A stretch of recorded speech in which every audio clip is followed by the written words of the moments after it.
Let me ask you this. Do you ever freeze up when trying to speak English? Struggle to find the right words, feel anxious, or worry about sounding wrong?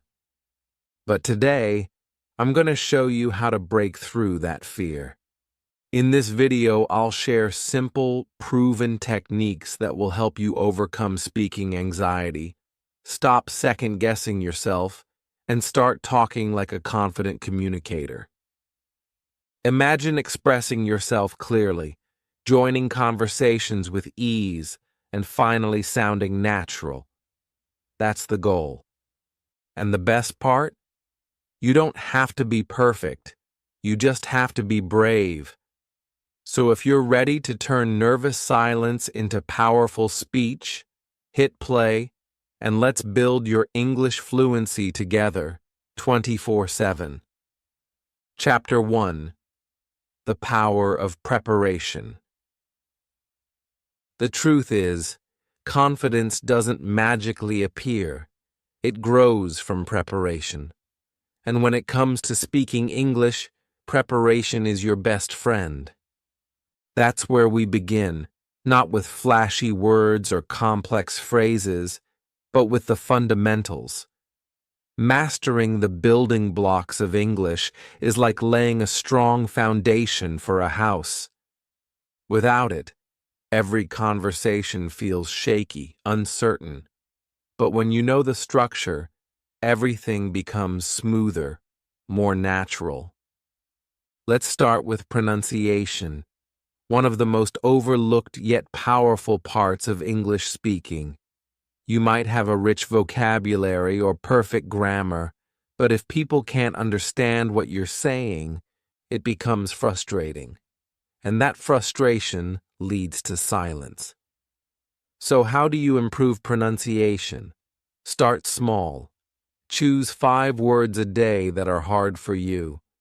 Use online tools like Forvo or Youglish to hear how native speakers pronounce them in real conversations. Repeat them aloud. Record yourself. Listen. Compare.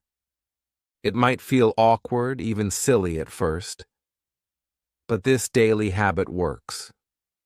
Slowly, your tongue adjusts, your mouth gets used to the rhythm, and suddenly, your words begin to land the way they should. Then comes grammar. I know what you're thinking. Grammar can feel boring, technical, maybe even overwhelming. But think of it as the blueprint of English.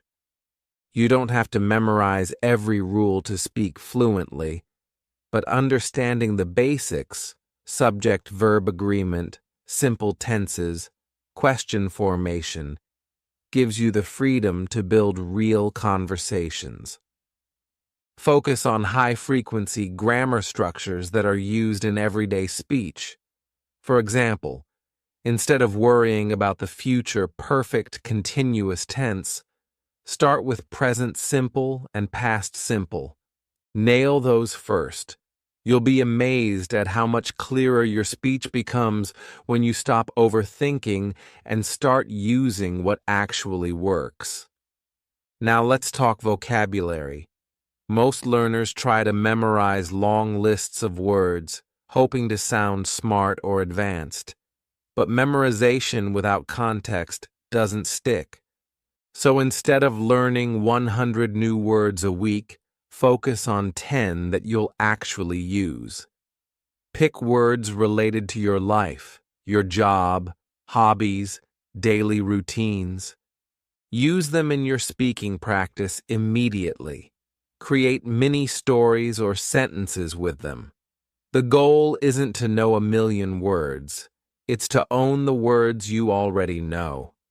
When you do that, fluency follows naturally. But building your language system is only half of the preparation puzzle. The second half? Practice, practice, practice. Speaking is not a knowledge problem. It's a performance problem. You could know everything in theory and still freeze when it's your turn to talk. That's why consistent speaking practice is non-negotiable. Luckily, you don't need to live in an English-speaking country to practice every day. You just need to get a little creative.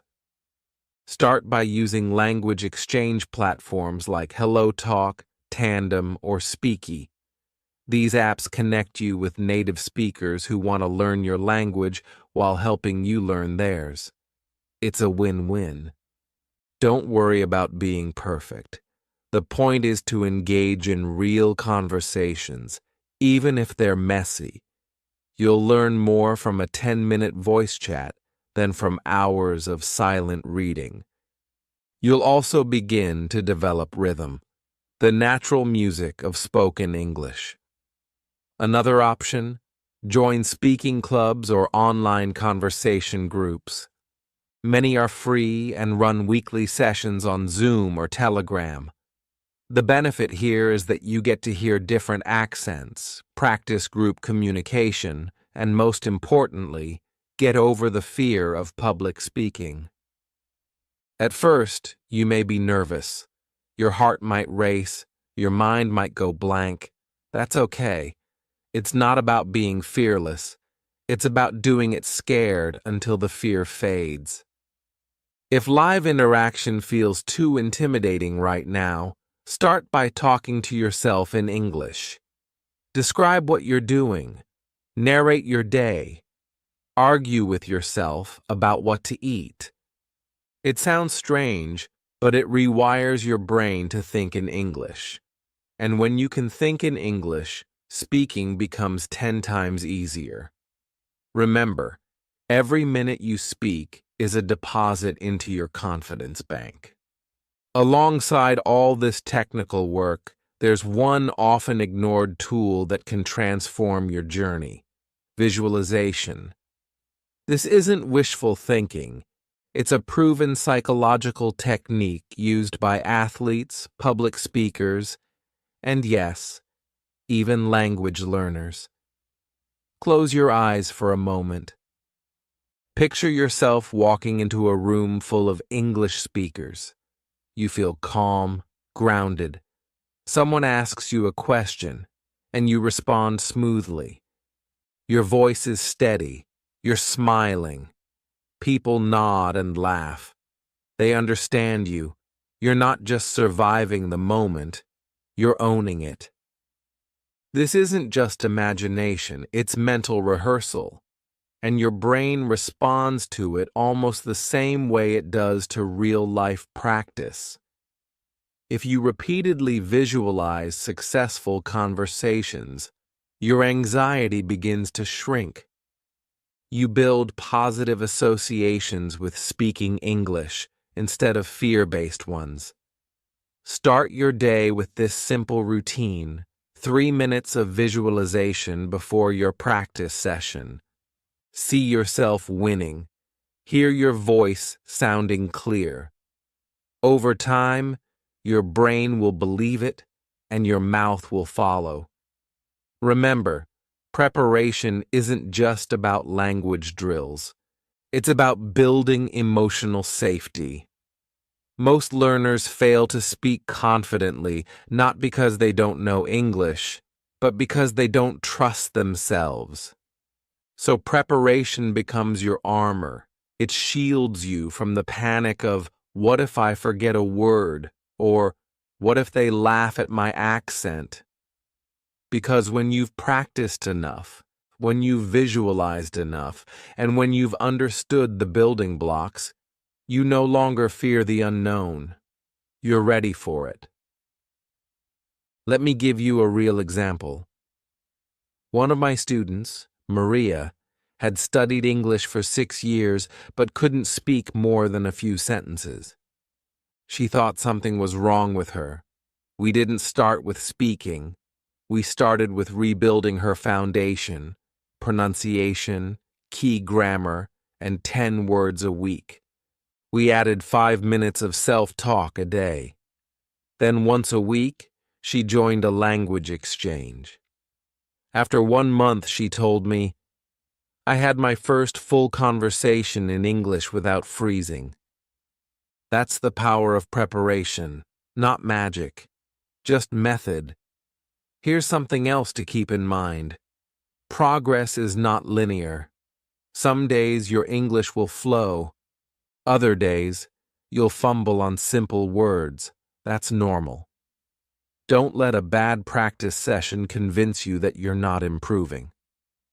Fluency is built through repetition, reflection, and resilience.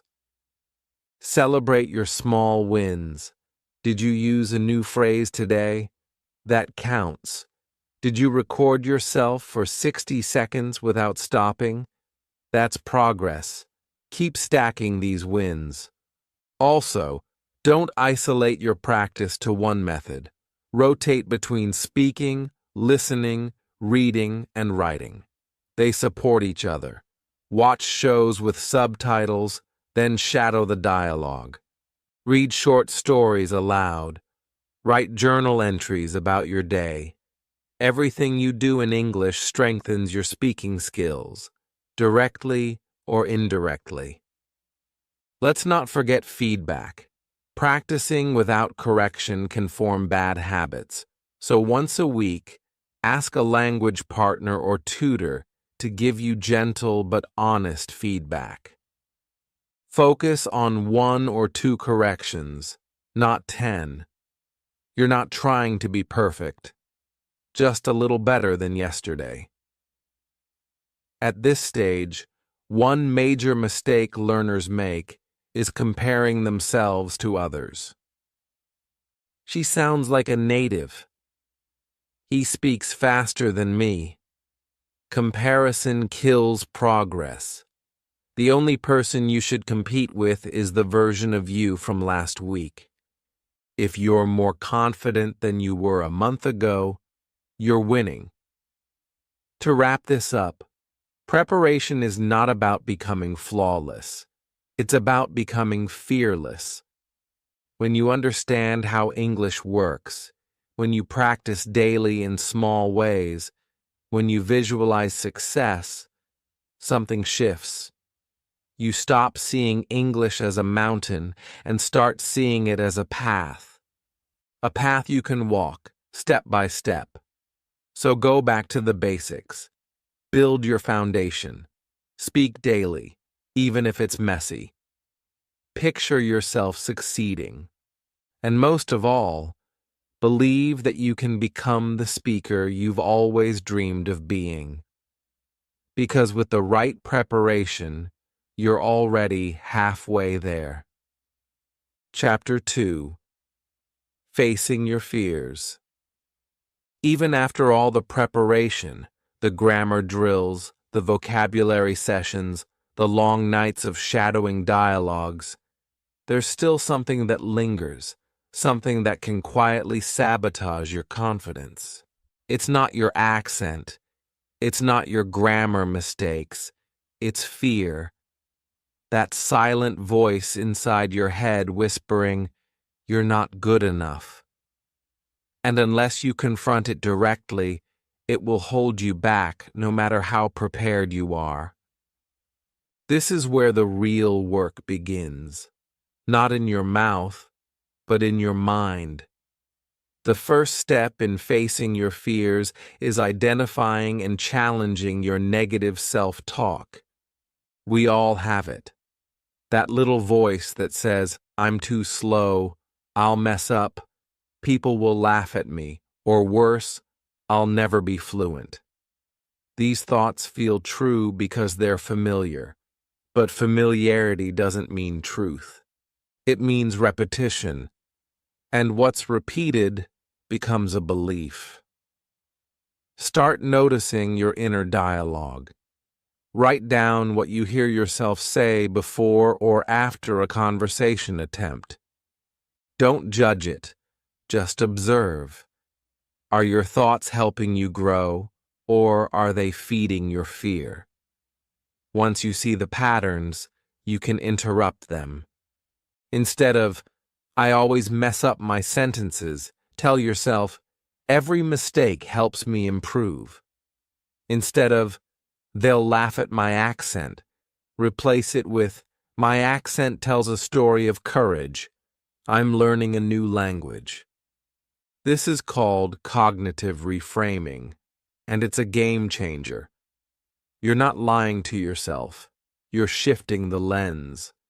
You're giving your brain a new narrative, one that allows you to grow instead of shrink. But even with better self-talk, fear doesn't disappear instantly. Why? Because most of us were taught to avoid mistakes. From school tests to job interviews, mistakes were framed as failure. But language learning doesn't follow that rule. In fact, mistakes are the fuel of fluency.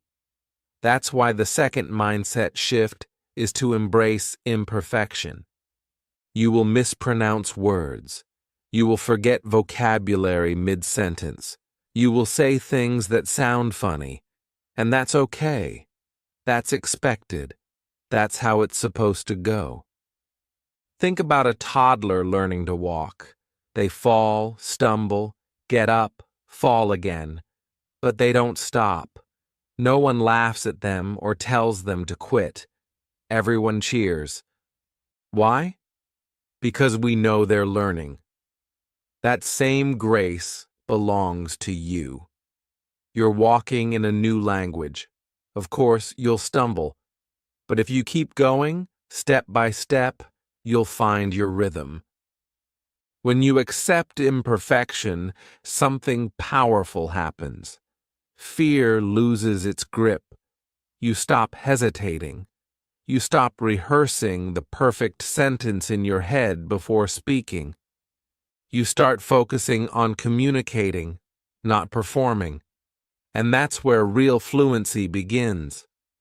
Still, many learners obsess over being perfect before they speak.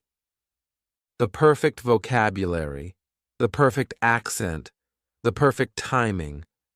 But that mindset only leads to paralysis.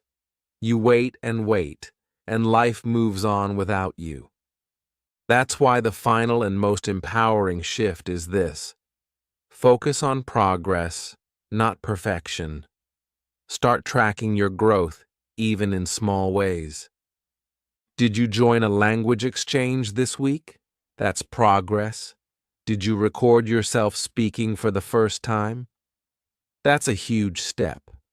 Did you understand a new word in a podcast without translating? That's fluency creeping in. Create a success journal for your English journey. Every evening, write down one win, no matter how small. Maybe you ordered food in English. Maybe you answered a phone call. Maybe you corrected yourself mid-sentence. These micro-victories are your ladder, and every step matters.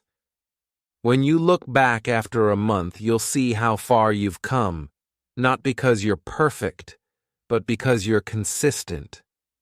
Progress doesn't care how fast you go.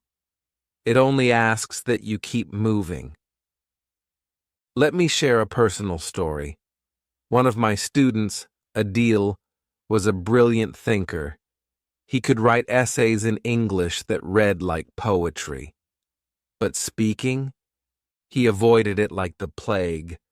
One-on-one, he'd go silent, his hands would shake, his voice would vanish. He thought he was bad at speaking. But what he was really battling was fear. Fear of being judged, of not being understood, of not being good enough. We started small. Instead of speaking with others, I asked him to speak to himself in the mirror for 2 minutes a day. No judgment, no corrections, just expression. At first he mumbled, then he stumbled, then he smiled. Slowly, his voice returned. He replaced, "I can't do this," with, "I'm getting better every day." He stopped apologizing for his mistakes and started owning his journey. Within 3 months, Adil was leading group discussions, not flawlessly, but fearlessly. That's the power of reframing, embracing imperfection, and tracking progress. It doesn't happen overnight, but it happens. Now you might be wondering, what if I still feel afraid? Here's the truth. You can feel fear and still move forward. Courage isn't the absence of fear. It's the decision to show up with fear and speak anyway. And every time you do, fear shrinks a little more. Don't wait to feel ready. Speak before you're ready. Confidence doesn't come first. Action does. Confidence is what you earn after showing up, falling, rising, and trying again. Speak up in class. Join that voice chat. Say hello to a stranger. Start before you're fluent. That's how you become fluent. Here's a challenge. In the next 7 days, do one thing that makes you uncomfortable in English. It could be a voice message, a recorded introduction, or reading a paragraph aloud. Rate your fear before and after. You'll see it drops every time you act. Facing your fear is not about being bold all the time. It's about being brave in small moments. One conversation, one message, one attempt. These tiny moments build into something massive, confidence. And please, don't walk this journey alone. Talk to other learners. Share your struggles. You'll realize how common these fears are. When you open up, you find support. And support creates safety.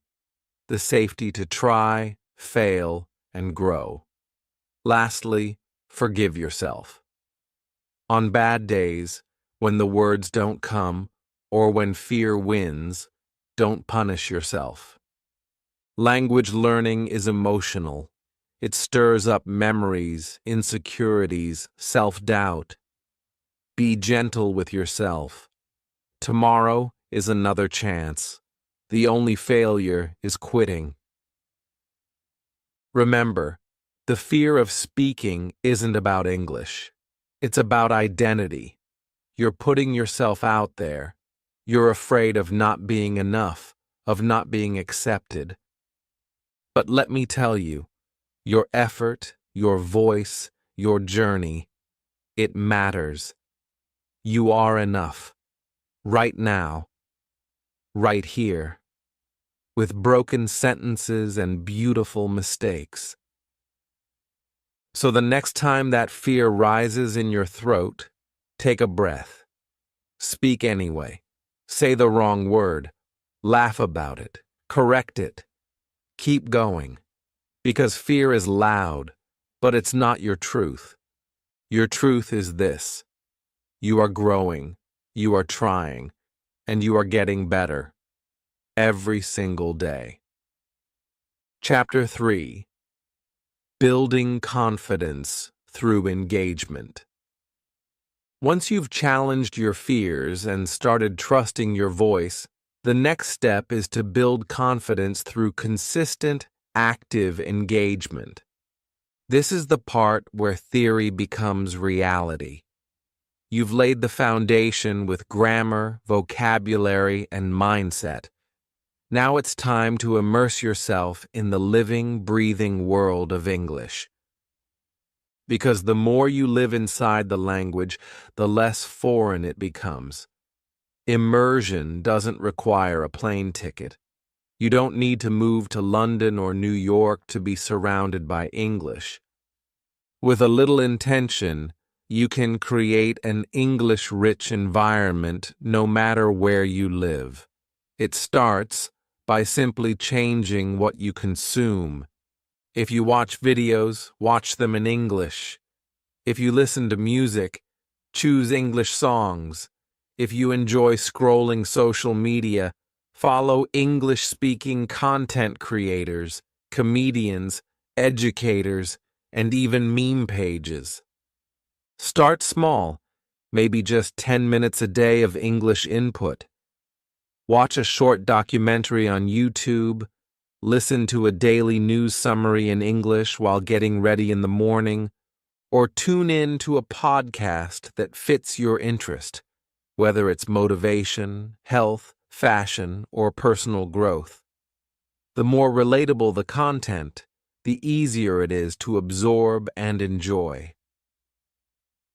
Passive exposure helps your brain pick up on sentence structure, natural expressions, and pronunciation patterns, even when you're not actively studying. But don't just consume, interact. Leave comments in English. React to stories with simple sentences like, "That's so funny," or "I didn't know that." This turns your input into output. It's the difference between watching from the sidelines and stepping onto the field. Every time you type or speak, you're reinforcing your fluency. Remember, confidence is a skill built through action. That said, the fastest way to solidify everything you've learned is by engaging in real-life conversations. Nothing replaces the experience of talking to another person, hearing their voice, reacting in real time, and managing the unpredictability of human interaction. Yes, it can feel scary at first, but every sentence you speak, even the broken ones, is a victory over hesitation. If you're in a city or community with English speakers, look for ways to connect in everyday situations. Greet a tourist, offer directions, ask simple questions like, "Where are you from?" or "Are you enjoying your visit?" These moments don't need to be long or complex. Their power lies in the fact that you're using English in the real world. You can also join local clubs, workshops, or meetups where English is the medium. Think book clubs, sports groups, volunteer events, or even church communities. Not only will you practice your English, but you'll also build friendships and cultural understanding. These environments are usually forgiving, social, and supportive, perfect for language learners who are still finding their confidence. If you're shy or feel unsure about jumping into face-to-face conversations, try low-pressure environments. For example, volunteer at an organization where your main task is assisting or greeting. You don't have to give long speeches. Just practice small, repeatable interactions. Say, "Good morning," ask, "How can I help you?" or share a smile with a kind word. These moments build your communication muscle without overwhelming you. If in-person options are limited, then turn to the power of technology. There has never been a better time to learn English. Thanks to hundreds of free and paid resources designed to make learning interactive, fun, and effective. Language apps like Duolingo, Babbel, Memrise, and Busuu turn vocabulary and grammar practice into games, rewarding you with badges, streaks, and instant feedback. These platforms are excellent for quick daily reviews, especially when you're on the go. But to build speaking confidence, you need to go beyond vocabulary flashcards. That's where apps like Tandem, HelloTalk, and Speaky shine. These platforms connect you with real people who want to exchange languages. You teach them your native tongue, and they help you with English. Conversations can be text, audio, or video, whatever you're comfortable with. The beauty is that both of you are learners, so there's no pressure to be perfect. It's about mutual growth, not judgment. Many learners also benefit from AI-powered tools like chatbots or pronunciation assistants. Platforms like Elsa Speak analyze your accent and give you tips on how to improve. Others, like Speak or Fluent You, allow you to practice real-life scenarios, from ordering coffee to going for a job interview, through simulated dialogue. It's like role-playing your way to fluency. For more structured speaking practice, consider joining online conversation clubs or group classes via Zoom or Skype. Websites like Italki, Preply, and Cambly offer affordable sessions with native or near-native tutors. Some offer group discussions, others focus on one-on-one practice. You can even choose tutors who specialize in accent reduction, IELTS prep, or business English, whatever fits your goals. But here's the key. Don't just install these apps and forget them. Use them consistently. Set reminders. Schedule a 15-minute session before dinner. Track your streak. The brain thrives on repetition, and confidence grows when you show up again and again, even in small doses. Let me tell you about Junaid, a former student of mine. He lived in a small town in Pakistan and had no one around to speak English with. But he was determined. So he made English his daily environment, his phone, his music, his YouTube feed, all in English. Every morning, he listened to English news while having breakfast. Every evening, he messaged a language partner through Hello Talk. He also recorded short diary entries about his day and used AI apps to improve his pronunciation. 6 months later, he had his first video call with a Canadian tutor. His voice shook at first. He made mistakes. But he kept going. And by the end of the session, he was smiling because he understood and he was understood. That moment changed his mindset forever. I can speak English, he told me. Not perfectly, but confidently. And that's what engagement gives you. Not perfection, but power. Power to speak even when unsure. Power to connect even when nervous. Power to keep showing up. So as you move forward in your English journey, remember this. You don't need more textbooks. You need more exposure, more interaction, more play. Turn English into something you live with, not something you study for. Watch Netflix in English. Sing your favorite English songs. Send voice notes to your friends. Laugh at English memes. Listen, speak, read, write, do it all. Every piece reinforces the others. And most importantly, be patient. Confidence doesn't explode overnight. It builds quietly, steadily, through effort and experience. It comes from taking tiny, brave steps every day, watching instead of scrolling, speaking instead of staying silent, writing instead of waiting.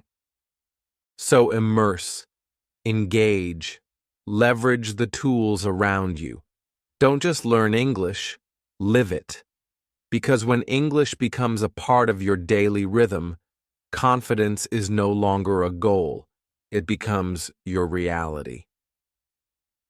Chapter 4. The Importance of Self-Care. When you're fully immersed in your English learning journey, consuming content, speaking with others, using apps, showing up day after day, it's easy to forget one essential thing: yourself. The truth is, learning a language isn't just a mental activity. It's emotional, it's physical, it's spiritual even. And if you ignore your well-being, no amount of vocabulary lists or grammar drills will help you feel confident. Confidence grows best in a healthy, rested, supported mind and body. That's where self-care enters the picture. Start with the basics. Sleep. You can't focus in conversations if your mind is foggy. You can't process new grammar structures when your brain is exhausted. Many learners underestimate just how important rest is. But studies show that sleep is directly linked to memory retention and emotional regulation, both crucial for learning. So ask yourself, are you getting at least 7 to 8 hours of quality sleep? If not, that might explain why your motivation feels low or your speech feels sluggish. Prioritize rest like you would a study session, because without it, your efforts don't stick. Next, consider your diet and physical health. A body that's fueled with whole foods, fruits, vegetables, healthy fats, proteins, supports a brain that can absorb, recall, and respond. Ever notice how hard it is to think straight after too much sugar or caffeine? Or how your anxiety spikes when you skip meals? These things may seem unrelated to English learning, but they matter. Language confidence comes from mental clarity. Mental clarity comes from physical health. It's all connected. And don't underestimate the power of movement. You don't need to run marathons or lift heavy weights. Just move. Go for a walk. Do light yoga. Stretch. Dance. Physical movement reduces stress, improves blood flow to the brain, and boosts your mood. And guess what? When your mood is better, you're more likely to try new things, like speaking up in English. You're less afraid of making mistakes. You laugh more. You relax into the rhythm of conversation. That's confidence in action, born from self-care, not just study. But self-care isn't only physical, it's deeply emotional. One of the most powerful tools for emotional support is community. Learning alone can be isolating. It's easy to believe you're the only one struggling, the only one stuck, the only one making mistakes.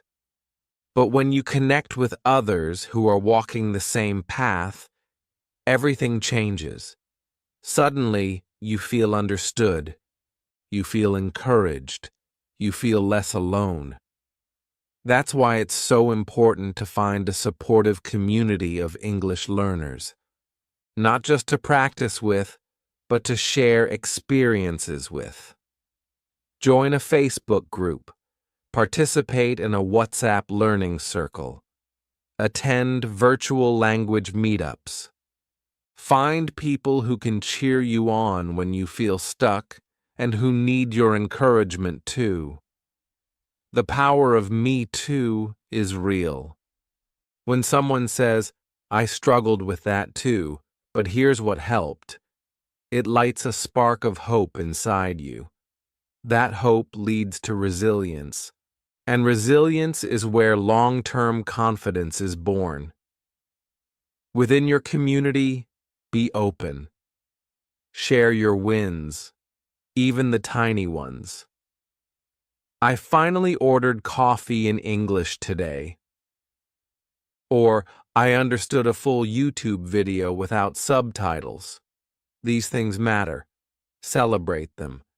And when someone else shares their progress, celebrate with them. Support flows both ways, and in that flow, everyone grows. Still, even with support, effort, and progress, there are days when it feels hard, days when you want to give up, when you question why you're even trying. That's when one simple self-care habit becomes a lifeline. Reward yourself. No one claps for you every time you practice. No one sees the hours you spend listening, reading, or speaking alone. That's why it's your job to acknowledge your effort. Not just the results, but the effort. If you studied 5 days this week, that's worth celebrating. If you joined your first conversation group, even if you barely spoke, that's a huge win. If you learned 10 new words and used just one in a sentence, that's progress. So set milestones and attach rewards to them. Not expensive or extravagant, just meaningful. Maybe after a month of consistent practice, you treat yourself to a new notebook or a special dessert. Maybe you allow yourself a movie night or a peaceful walk in your favorite park. These small acts of kindness toward yourself tell your brain, this matters. I'm doing something important. I'm proud of me. This isn't childish. It's neuroscience. Rewarding effort reinforces behavior. It makes you want to keep going. It shifts the focus from pressure and perfection to joy and motivation. And that shift builds emotional safety, the foundation of confidence. Let's take a moment to talk about emotional regulation too. Because sometimes self-care means giving yourself space. Space to not study today. Space to feel frustrated. Space to cry if you need to. Learning a language touches your identity. It makes you vulnerable. You're putting yourself out there, exposing your thoughts in a language that doesn't yet feel like home. That's brave, and bravery takes a toll. So on hard days, give yourself grace. Maybe today, instead of practicing speaking, you just listen to calming English music. Maybe you journal in your native language about how you're feeling. That counts as self-care. That counts as engagement. It's still part of your journey, just a softer part. Remember, burnout is real. Many learners start strong, then quit after a few months because they push too hard without rest. But consistency doesn't mean perfection. It means showing up again and again with compassion, with care, with rest and recovery built in. A great way to balance intensity with ease is to create a rhythm. Maybe 3 days a week you do focused speaking practice. 2 days you relax and consume English passively. A movie, a podcast, a funny YouTube channel. 1 day you reflect or journal, and always, at the end of the week, reward yourself. Make your brain associate English learning with pleasure, not punishment. Here's something else. Self-care reminds you that you are more than your mistakes. You're not just someone learning English.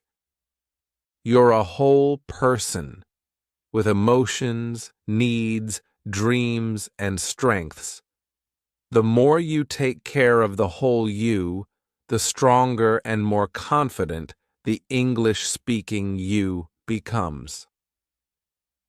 Let me tell you about Sophia, one of my learners from Brazil. She was brilliant, committed, and extremely hard on herself. Every mistake made her feel like a failure. Eventually, her anxiety got so bad she stopped speaking entirely. So instead of pushing more lessons, we paused. We focused on her well-being. She started meditating 5 minutes a day. She joined a support group for anxious language learners. She stopped trying to be perfect and started rewarding herself for every small act of courage. Within 2 months, her spark returned. She wasn't fluent yet, but she was free. Free from the shame. free from the fear. And that freedom became the fuel for her fluency. That's what self-care does. It doesn't just make you feel good, it makes learning sustainable. It turns temporary motivation into long-term transformation.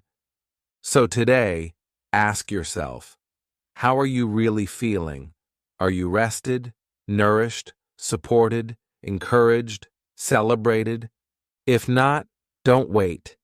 Make a change. Join a community. Stretch, sleep, laugh, speak with kindness, celebrate your bravery.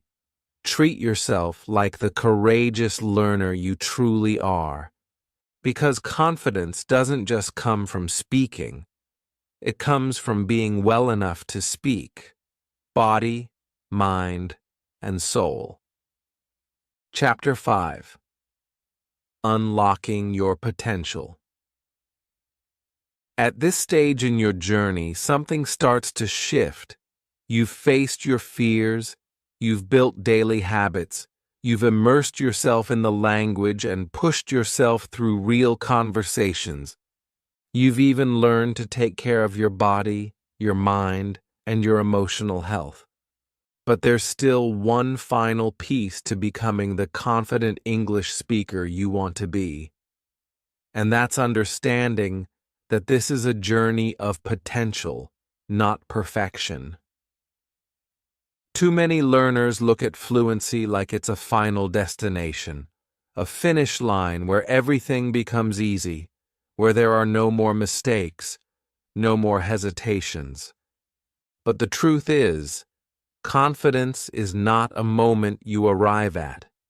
It's a state you build, nurture, and grow into. It's not about knowing every word in the dictionary.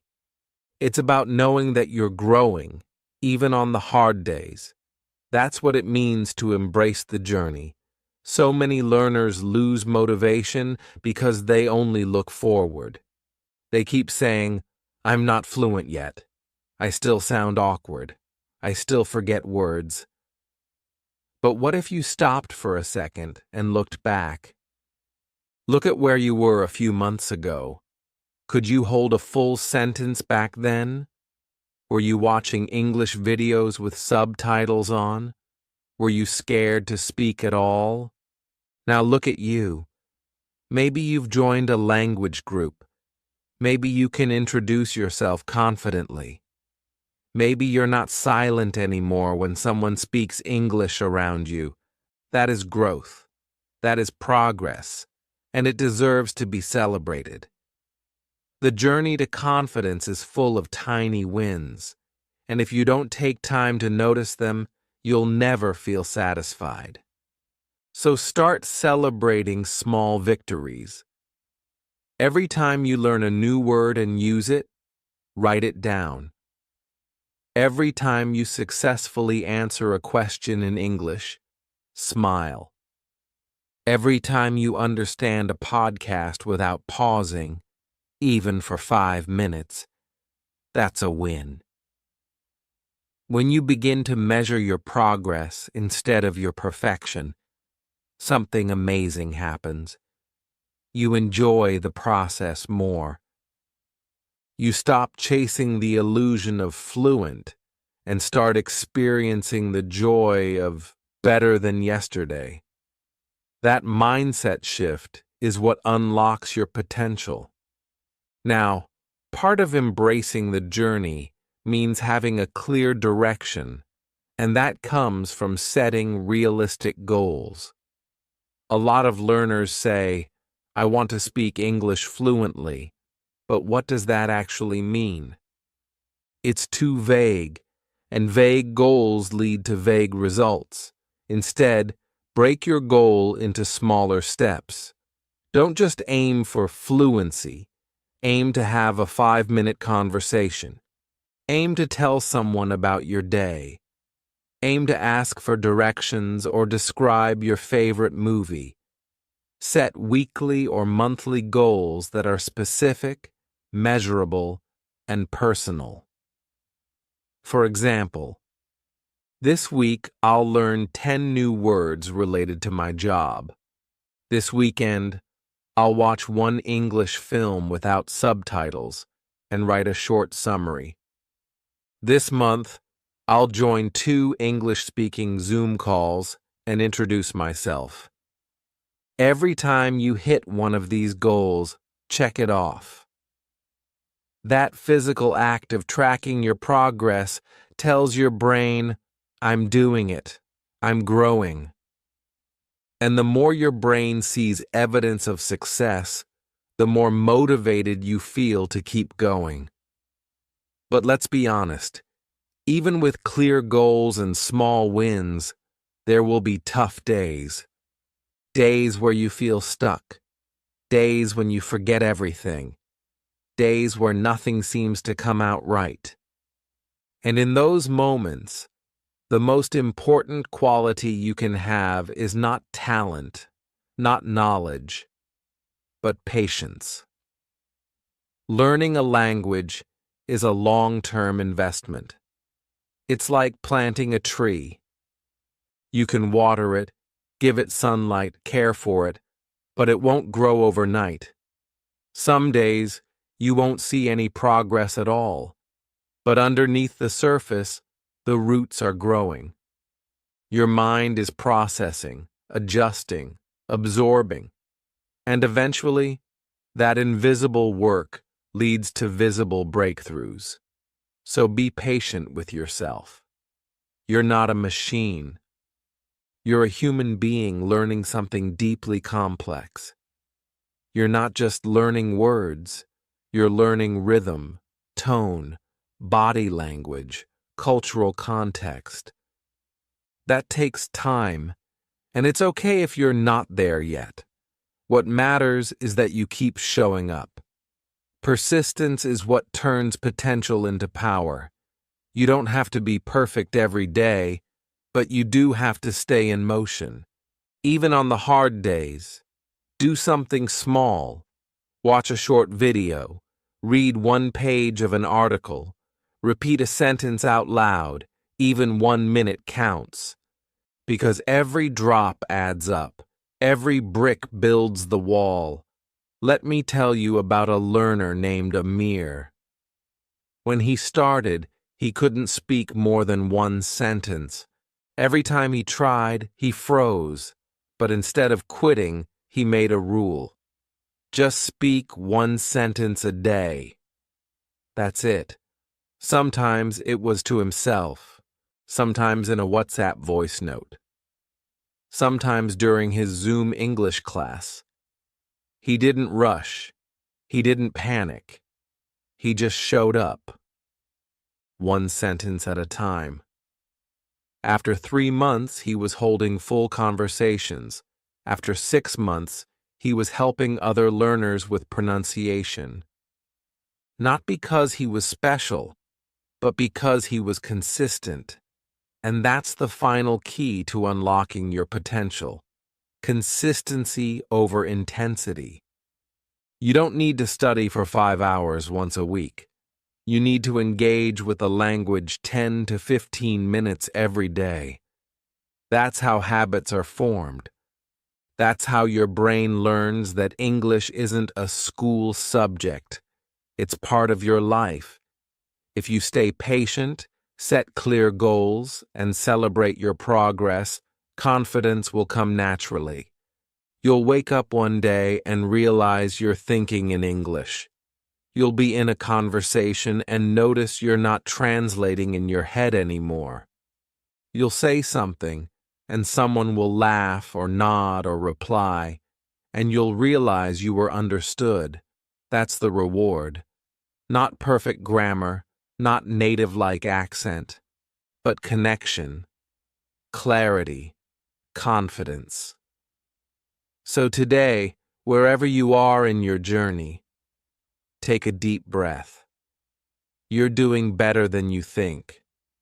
You are not behind. You are not slow. You are not failing. You are becoming. Becoming a speaker. Becoming a communicator. becoming the version of you who can show up, speak up, and share your voice with the world. And if that voice shakes sometimes, that's okay. Shaking doesn't mean you're weak. It means you're growing. Keep growing. Keep speaking. Keep walking. Because the only thing between you and fluency is time. And if you give it time, if you keep showing up, if you keep believing in yourself, you will unlock the full power of your potential.